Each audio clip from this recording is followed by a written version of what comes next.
Hey guys, in this video, we'll talk about deployment scenarios of Zero Trust architecture. So any enterprise environment can be designed with Zero Trust tenets in mind. Actually, by implementing information security and resiliency policy and best practices, lots of organizations already have some elements of Zero Trust in their enterprise infrastructure. Based on existing infrastructures of enterprises, NIST white paper has listed 5 deployment scenarios that could be applied with Zero Trust tenets.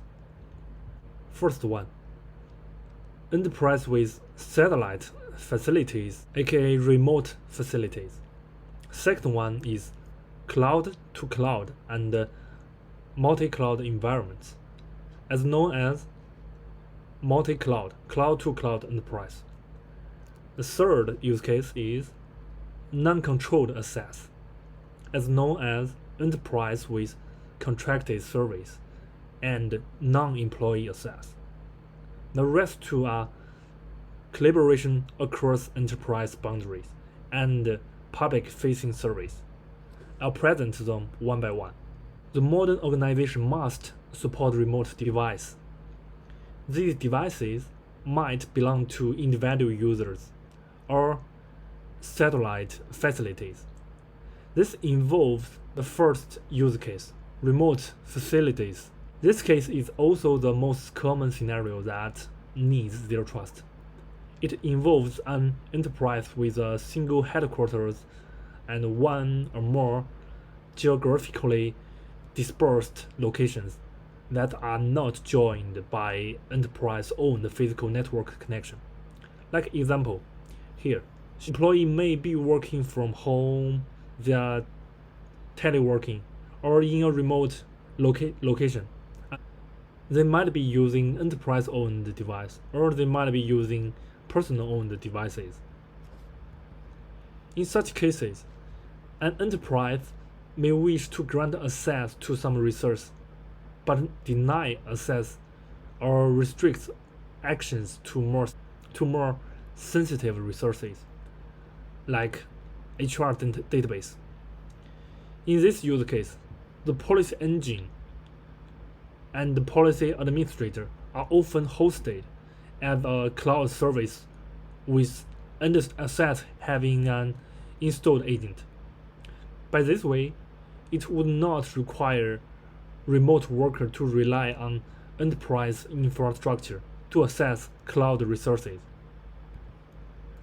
Another increasingly common use case for deploying a Zero Trust architecture is an enterprise utilizing multiple cloud providers. In this use case, the enterprise has a local network but use two or more cloud service providers to hold applications, services, and data. Sometimes the application and service are hosted on a cloud service that is separate from the data source, like this finger. This enterprise stores their front-end program and database using different cloud providers. In this multi-cloud use case, enterprise can implement Zero Trust policy engine in Cloud A or Cloud B. They can even put policy engine into a third-party cloud. The challenge in this scenario is different cloud providers have unique ways of implementing similar functionalities. Enterprise architects will need to be aware of how to implement their enterprise Zero Trust architecture with each cloud provider they utilize. The third deployment scenario is non-controlled access, as known as enterprise with contracted service or non-employee access, which means the access requester does not belong to enterprise itself. In this example, this finger, the outside requester is enterprise's contracted worker. Contractors and visitors. They have connectivity needs within enterprise resource and environment, often with devices that aren't managed by enterprise. When necessary, devices would be given limited access or quarantined on special purpose networks, providing the connectivity needed while mitigating the risk to the rest of organization. This is also a very common scenario nowadays that needs to implement zero trust tenants. The fourth use case is collaboration across enterprise boundaries. This scenario can be similar to use case 1 actually. Remote facilities.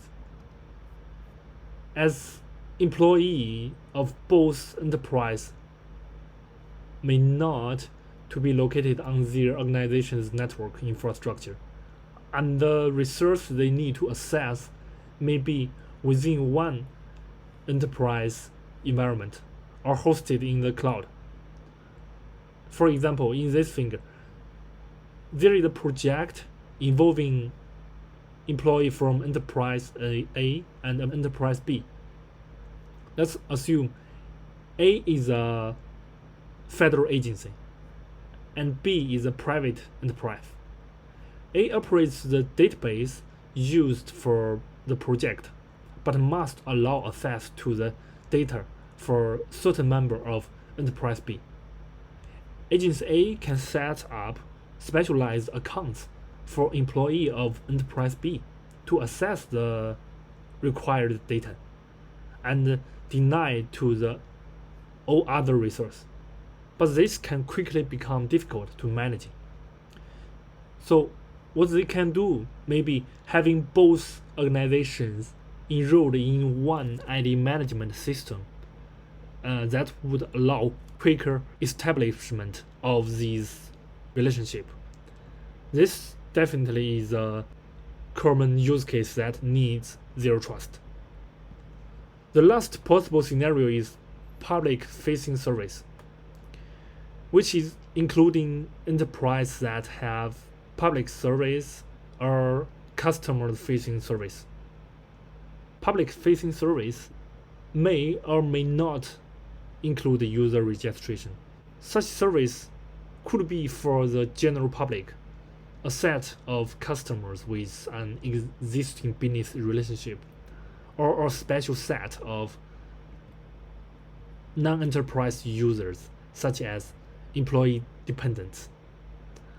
Public-facing service, which is usually for external use, is one of the greatest sources of risk, as this kind of service exposed to continuous threat.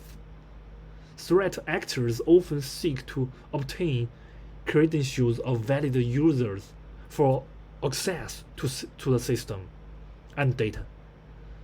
Zero trust strategy like multi-factor authentication and privileged access management solution can offer organization protection against misuse of credentials, as well as confidence in user claim of identity.